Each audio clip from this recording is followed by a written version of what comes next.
मैं मुकर्रर जुनैद रज़ाक साहब को दावत दूंगी। इनका बेटा जो है वो मिलिट्री कोर्ट वाले जो ट्रायल हैं उसमें उसका नाम शामिल था। सो ये बड़ी करीब से इस सारे मामले से ज़ाती तौर पे गुजरे हैं, तो मैं इनको दावत दूंगी कि ये आएँ और अपने ख्यालात का इज़हार।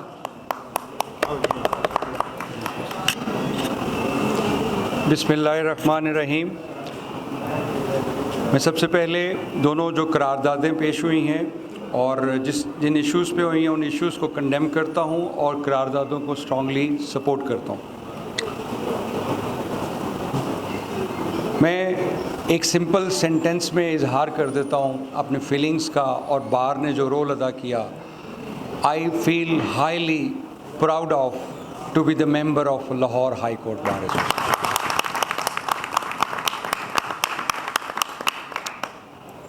जब मैं मीटिंग्स के लिए मेरी फैमिली अपने बेटे के पास जाते थे तो मेरा बेटा वहाँ पर अपने बेटे के लिए, मैं और मेरे बेटे से जो मुझे ख़बर मिलती थी कि तमाम कैप्टिव्स, पॉलिटिकल कैप्टिव्स, उनके लिए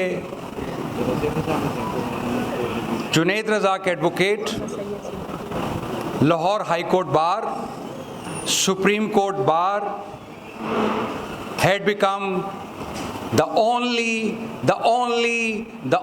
ray of hope for their freedom.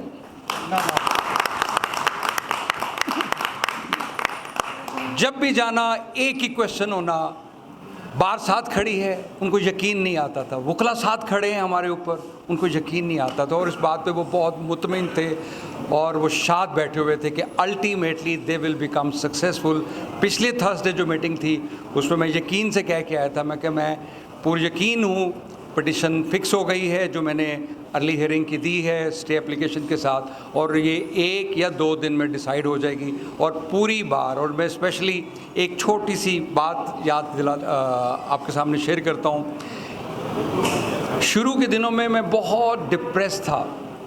एक रोज़ मैं इसी क्यानी हाल से गुज़र रहा था, एक आवाज़ आई मुझे, इधर दोस्त बैठते हैं हमारे बड़े ही मोहतरम बड़े भाई, उनकी आवाज़ आई। मैंने उनकी तरफ देखा तो वो सीधे आए, आते उन्होंने मुझे गले लगाया। उन्होंने कहा आपका बेटा आपका नहीं, वो पूरी बार का बेटा है, वो हमारा बेटा है। वो मेरे बड़े भाई आबिद साकी साहब थे।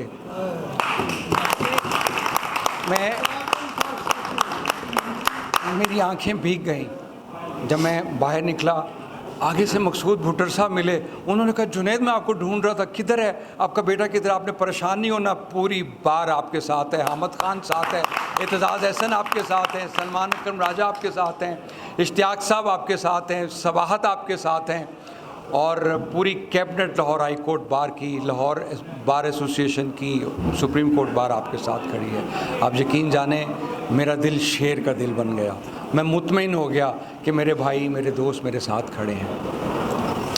अब मैं दूसरी बात बड़े इख्तिसार से मुख्तसरन एक अर्ज़ कर देता हूँ। ये जो दोनों करारदादें आई हैं, इनके अंदर जो इश्यूज़ हैं वो मैं आपको एक चीज़ बता दूँ, वो डिटेल्स हैं असल क्राइसिस की। आप सब समझते हैं कि आज हम तारीख़ के किस धारे पे खड़े हैं। हिस्ट्री रिपीट होने जा रही है। अगर हम आज कोई उर्दू या इंग्लिश न्यूज़पेपर्स, उनमें इंटेलेक्चुअल्स के आर्टिकल्स पढ़ें, बाहर से इंटरनेशनल कम्युनिटीज़ और लीडर्स, इंटरनेशनल लीडर्स के कंसर्न्स पढ़ें, तो पता चलता है कि इकोनॉमिकली हम डिफ़ॉल्ट कर चुके, सोशो पॉलिटिकल कंडीशंस रिप्रेस्ड की जा चुकी हैं, आइन कंप्रोमाइज़ हो चुका। पूरी दुनिया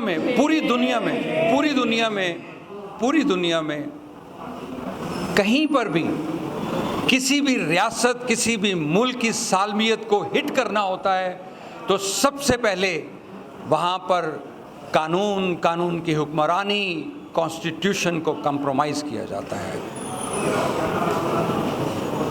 हम सब की ड्यूटी है, सिर्फ इसलिए कि हम लीगल फ्रेटर्निटी से हैं, ये मुल्क बनाने वाली जो हस्ती थी वो लॉयर थी, कायदे आज़म मोहम्मद अली जिन्ना। हम सब की कलेक्टिव रिस्पॉन्सिबिलिटी है, हमने अगर इस मुल्क को बचाना है तो हमें सिर्फ और सिर्फ एक ही काम करना है, हमें आइन को बचाना होगा। अगर हम आइन को उसकी असल फॉर्म में, उसकी असल हैत में, उसके तमाम एस्पेक्ट्स के साथ, जो फंडामेंटल राइट्स हो, 90 दिन के इलेक्शंस हो, वो ड्यू प्रोसेस ऑफ लॉ हो, वो सिविलियन का ट्रायल सिविल कोर्ट में हो, या कोई भी मामला हो, उसकी सब डिटेल्स हैं। अगर हम नाकाम हुए, आम शहरी कायदे आज़म का मकरूज नहीं होगा, ये बार मकरूज होगी। हम रोज़े महशर कायदे आज़म के सामने हम आंखें उठा के नहीं बात कर सकेंगे। हम सबको कलेक्टिव रिस्पॉन्सिबिलिटी अपने शोल्डर पर सजा कर निकलना होगा, अपने सर पर कफन बांधना होगा। आप क्या समझते हैं, तमाम पेरेंट्स में से एक पेरेंट ने पिटीशन फाइल की, मुझे खौफ नहीं होगा, मेरी बेटियां नहीं हैं, मेरी फैमिली नहीं है, या अल्लाह, सिर्फ मैं अपने बेटे के लिए निकला था। खुदा की कसम, मेरा अल्लाह गवाह है, न मैं पहले अपने बेटे के लिए सिर्फ निकला था, न मैं आज अपने बेटे के लिए निकला हूं। इश्तियाक भाई, सबाहत बहन, मेरे भाई, आप बार के लीडर हैं, मैं दो टोक में आवाज में कहता हूं, अगर बार ने कॉन्स्टिट्यूशन बचाने की जिम्मेदारी ना ली, 2024 के दिसंबर तक सानिया ढाका हो चुका होगा। जब रियासत जो मां है वो अपने दर्जे से नीचे आ जाए, वो साजिश में मुलव्वस हो, इस रियासत का हीरो ना रहे,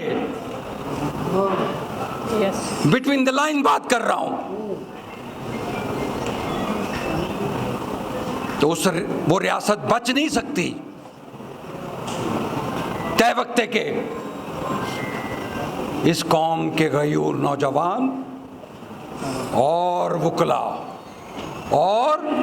वुकला लीड करते हुए बाहर निकलें, किसी सियासी पार्टी की तरफ मत देखें, सिर्फ एक चीज कंसीव करें, आज कायदे आज़म जिंदा होते तो वो क्या करते। बस मेरा यही एक क्वेश्चन है आपके सामने।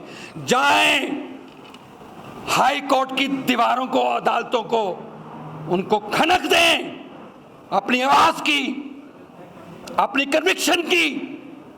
कॉन्स्टिट्यूशन के साथ हमारा जो रिश्ता है, इस रियासत के साथ जो रिश्ता है, इस आवाम के साथ जो हमारा रिश्ता है, कायदे आज़म के हम जो मकरूज हैं, जाके सुप्रीम कोर्ट के चीफ जस्टिस को भी बताएं। वो बार की लीडरशिप को ही करना होगा। हम आपके सिपाही हैं, हम आपके बाजू हैं, ये कट जाएंगे, झुकेंगे नहीं। बहुत शुक्रिया।